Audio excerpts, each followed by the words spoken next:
Yes, it is true. The roster changes are in. Now that the season 2 split playoff qualifiers are over, we are here to talk about some roster changes because a lot of organizations are dropping their teams. A lot of organizations are moving on from their rosters and picking up new players. Some organizations that didn't make it are sticking around, but they're poaching players from other rosters as well. We have got some drama in today's video regarding ALGS roster. So make sure to like the video, subscribe to the channel if you guys want to stay up to date all things Apex Legends esports related. And without further ado, let's go ahead and dive right into this. So the first thing I wanted to make mention of here was actually coming from Hardeki. So he had actually posted that the Gaming Gladiators are now over, sadly, and basically just wanted to thank everyone. As much as this hurts, goes into some details regarding this roster and the breakup and the Apex Legends scenario in general. Obviously, he was one of the actually surprising. I don't really know much about Hardeki other than the fact that a lot of people really like him. So regardless, I'm not, that's just my fault. I'm not as up to date or up to par as I should be with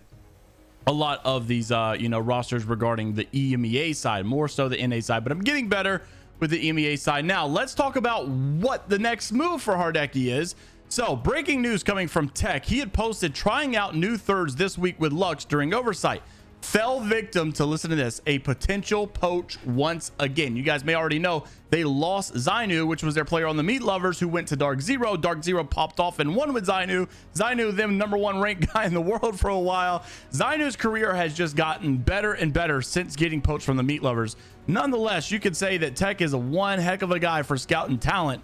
That's for sure. And then he says also fell victim to potential poach once again, but fear not, cooking up some stuff that the world is not ready for. And you could see this you could see this DM, and the guy said, I'm not gonna lie, my English isn't perfect, and he says, if I say Hardek kill, can you understand the task? And they go through basically saying, language barrier, I can understand more easily, it's just hard to say things back sometimes. And people in the comments are like, no shot in the world that this is true. What is actually going on? That was the funny part here. And then you could also see their coach from Meat Lovers, basically Darkside, says, hello Meat Lovers, coach here again to break some news and confirm whether or not Tech is baiting on Twitter. Obviously people never know if Tech is baiting or if it's actually true.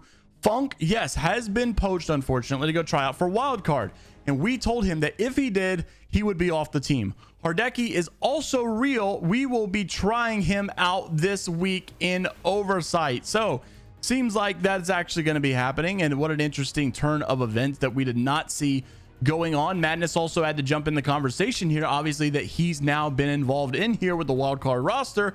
And listen, I don't blame wildcard for reaching out to Funk or trying to get some other guys as well. You guys know that Madness actually posted not long ago that they were looking for a new player as well. Actually, someone had tagged me in that over on Twitter just recently, and they had basically been going through who their new third was going to be. Shuby and I are looking for one to represent, and I can't remember who tagged me. Oh yeah, Kyle Anderson, thank you for tagging me in that over on Twitter. And so we were like, okay, well, what move are they going to make? Well, now that they've been involved in this poaching drama, Madness had to come out and make this clear. He said, I just want to make it clear that there was an internal issue in regards to our different personalities. It just frustrated Reptar amongst him, feeling that I also underperformed in Pro League. His feelings are completely valid, and I was open to working through the issues to resolve them, but ultimately he did not share the same sentiment, and which is completely fine, by the way. He goes through all of this blah blah blah blah blah and other stuff as well regarding their future. And nonetheless, yes, it does seem to be true that the new third might be Funk moving forward after another poaching has happened. Poor Tech, this guy cannot catch a break. I don't even understand how he has the mental fortitude to keep up with this, because it gets insane. Now, another roster drama. This one was a little crazy because I actually, unfortunately, know some information behind the scenes that I can't share quite yet. It is a little confidential, but I know what is happening here, although I can't explain it. But there's also some drama behind it. Oxygen has parted ways with their team. No one is like super shocked. Like, I understand the frustrations we're about to read, but like, bro, Oxygen was horrible. They played horrible. They consistently did horrible. Every team that Oxygen seems to touch just does awful. And so like, I get why they say, hey, this team is just definitely not it. We're not doing good at all with this team.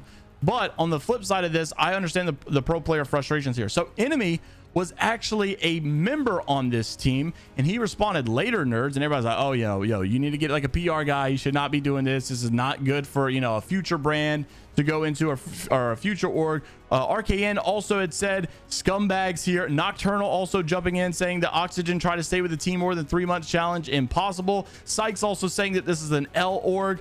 All kinds of you know, backlash here regarding Oxygen in the scene. People are mad that they're just consistently dropping rosters, picking up rosters, dropping rosters.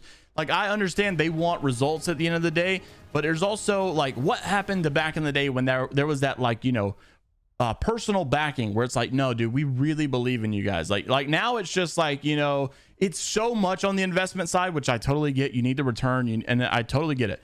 But like back in the day, you know, when Optic was playing, like Nate Shot was like not a good pro player, to be honest with you. He had some good moments over in Call of Duty, but like, you know, they weren't parting ways with Nate Shot because they weren't getting the return on, you know, the placements and stuff. I guess because he has a big personality, but they genuinely believed in Nate Shot. Nate Shot, we love you, blah, blah, blah, blah, blah. Scump, same thing. You know, they're not going to ever let go of Scump because like that brand really took a hold of those two personalities. You don't really see that very often anymore. Maybe, you know, Imperial Hal and all that stuff with TSM. I couldn't see Hal ever going to another org. Regardless, you know, you're not seeing that with Oxygen for sure. Also wanted to mention coming now, like I said, though, I kind of know what's happening here. I just can't sadly say it yet. It's not public, so I'll let you guys know when it does go public and we can mention it. GS Bird also basically saying looking for one with Sleepy Panda for comp. Obviously this guy has had some fair share of his accolades as well, and many people are, you know, tagging Reptar in this because this might be the new Challenger Circuit roster that they need to go through. I know Reptar's is itching to get back into the pro league. Nonetheless, LCQ is coming up and players are going to have to get ready for it very soon. But that's your tier 2 news, along with LTC, former Litecoin, not Daniel, or actually still is Litecoin. It's McLovin, who's no longer on Litecoin, looking for team for LCQ. Looks like they do not have any players to be playing with so far. I think they've been trying out some people. Things haven't been going well. So not Daniel going to be looking for a squad coming into the LCQ. We'll see how and which teams are going to qualify. I think it's only 2 teams, if I'm not mistaken, that can qualify through the LCQ. So, also wanted to mention that PvP, the coach over at Dark Zero, obviously one of the strongest teams right now in North America, is doing coaching for Twitter subscribers tomorrow night. Like, not trying to promote, you know, I don't, obviously PvP didn't pay me to say this, but I just thought it was interesting. I know a lot of you guys that watch the channel are trying to get better. You're in the competitive scene to some degree. You know, a tier 1 organization, former world champions, all this stuff, whatever. If you guys want to go get some coaching on how to get better at the game, obviously this would be a pretty good opportunity to do so. I know not many people do Twitter subscriptions and stuff, so you'd probably get like a very, very, you know, intimate one-on-one session with PvPX, the, you know, famous coach over there. So go check it out if you're interested. And I don't know how to go about this. This is a weird transition. Let me know what you guys think down in the comment section below about all the roster drama in today's video. Make sure to leave a like on the video if you guys did enjoy, and subscribe to the channel if you guys want to stay up to date all things Apex Legends esports related.